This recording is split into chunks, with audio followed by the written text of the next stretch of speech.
Hey, Martin Goresko here. I am going to do a screencast, which means you won't have the good fortune of seeing my face on this particular video, but that's okay.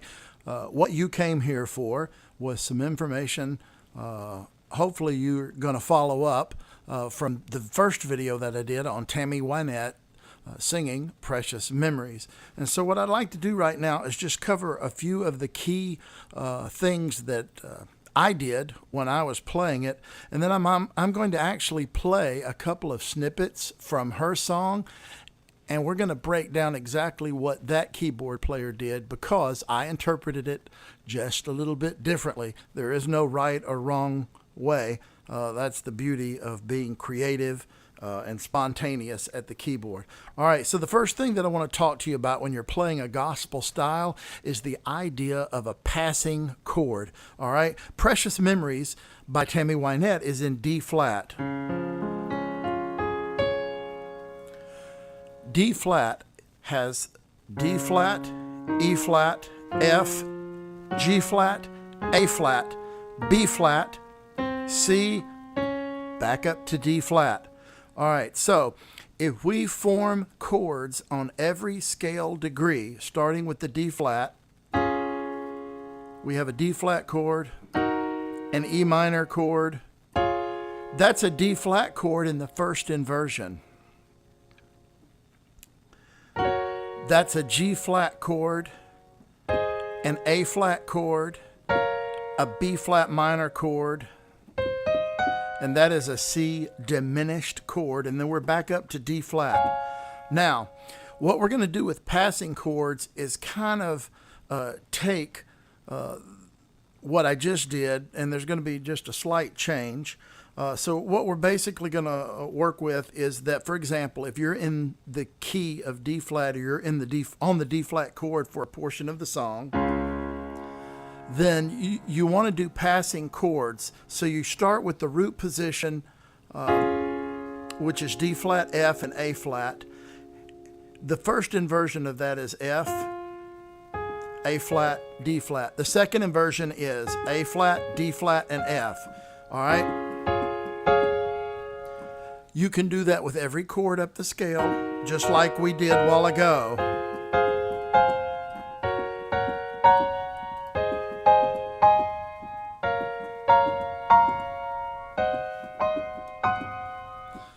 All right, so knowing those inversions is important. So if you need to stop the video right now and go through every chord with the inversions, I really suggest you do it because you're going to need it for what I'm going to talk about right now, this whole idea of passing chords. This is real common in, well, it's common in every music, but in gospel music, it just seems to happen a lot.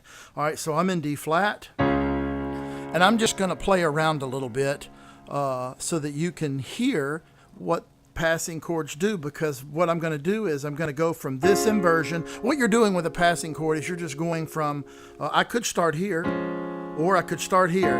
I can start in any inversion that I want to. I don't have to start in root position, but what I'm going to do is go from one inversion of the chord to the other. Only I'm going to use passing chords to get there.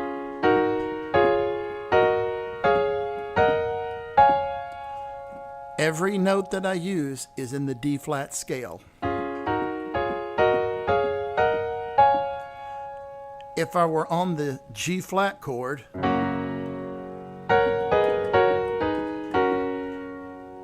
back to D flat,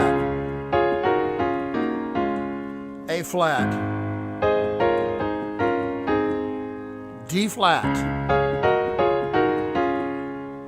All right, so let me just play a little bit of I'll try to keep it close to what I did for Precious Memories. I've slept since then, so hey, who knows? Here we go.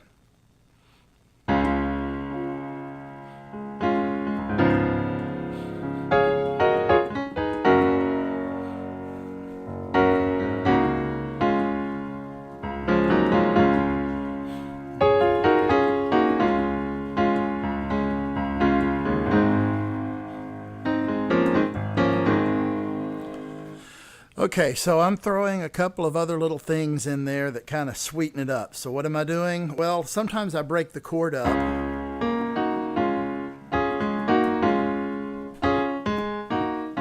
and then I just kind of use my thumb to pop a note here and there. It's almost like I'm using my right hand basically like I'm playing a percussion instrument, a bongo or something. You could also roll that like this. Did you catch that? That's pretty cool. So that's just one technique. And then when you're doing gospel, big octaves in the left hand.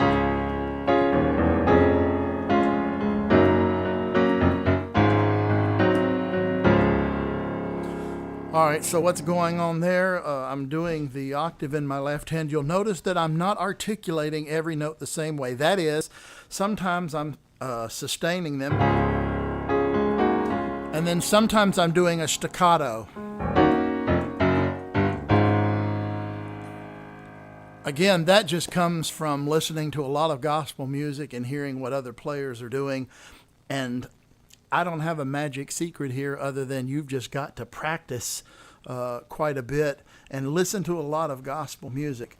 All right, so the intro of that song went something like this.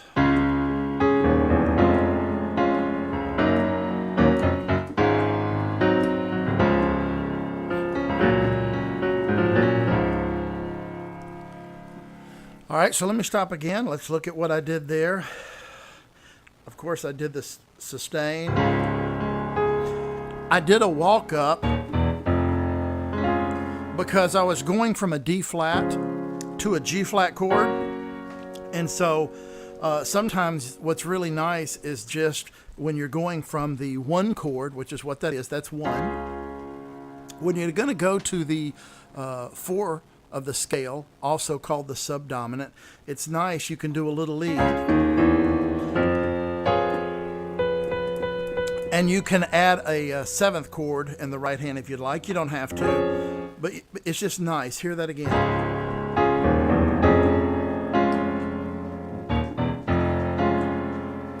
Did those a little staccato. Kind of accented them. I punched them just a little bit. So we got a smooth thing going. Staccato. And then you'll notice that sometimes when I'm playing in my left hand, I'm not hitting the octave at the same time. My term for this is percussive piano. Tons of piano players do it. Michael McDonald comes to mind, and I'm in no way comparing myself to him, just for the record. So please, no nasty comments. That guy is a beast. All right, but he does really well at percussive piano. So what I'm doing here, if you'll notice, and you'll see the notes lighting up on your screen, you'll see that I'll separate that octave out. You'll also see that as I'm playing this chord, and you don't see my hands, but I'm actually playing that chord with my 2nd and 4th and 5th finger right there. I can use any combination of my 4 fingers. I leave my thumb free because it kind of slaps at, or I call them ghost notes because I'm not playing them very loud, and they're sort of there and you hear them. That's what creates the rhythmic impetus for what I'm doing. That's why there's a lot of forward motion. That's what gives it so much, okay, it's called the cool factor, okay? So here's what I'm gonna do. I'm gonna play just that intro. It's amazing how we can talk all night about this intro, but hey, so we've got this intro. I'm gonna just play it straight.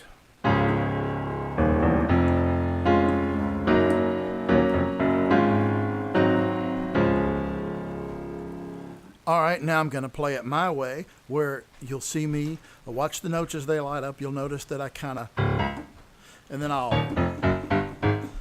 do the staccato octaves in the left hand, and then in the right hand you're going to see chords, and you'll see me hitting another chord tone with my thumb to create some rhythm. So here's that same intro, just with a little more soul.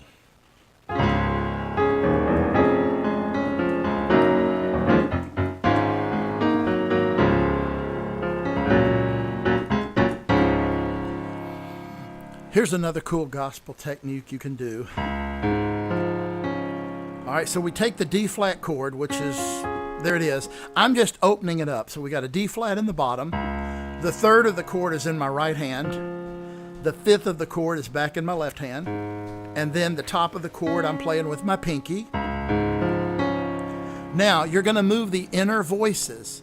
All right, and it's an interval of a sixth for those who are nerds like me and absolutely love music theory. For the rest of you, moving on. All right, so you could do all kinds of licks here. You could go,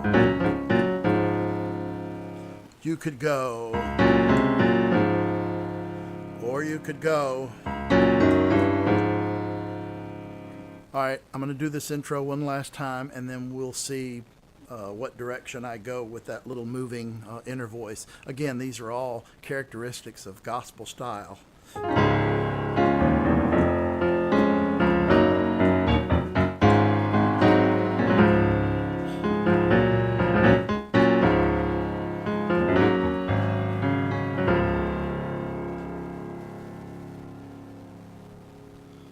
All right, I can't believe we've used up so much time in a video and we haven't even gotten past the intro.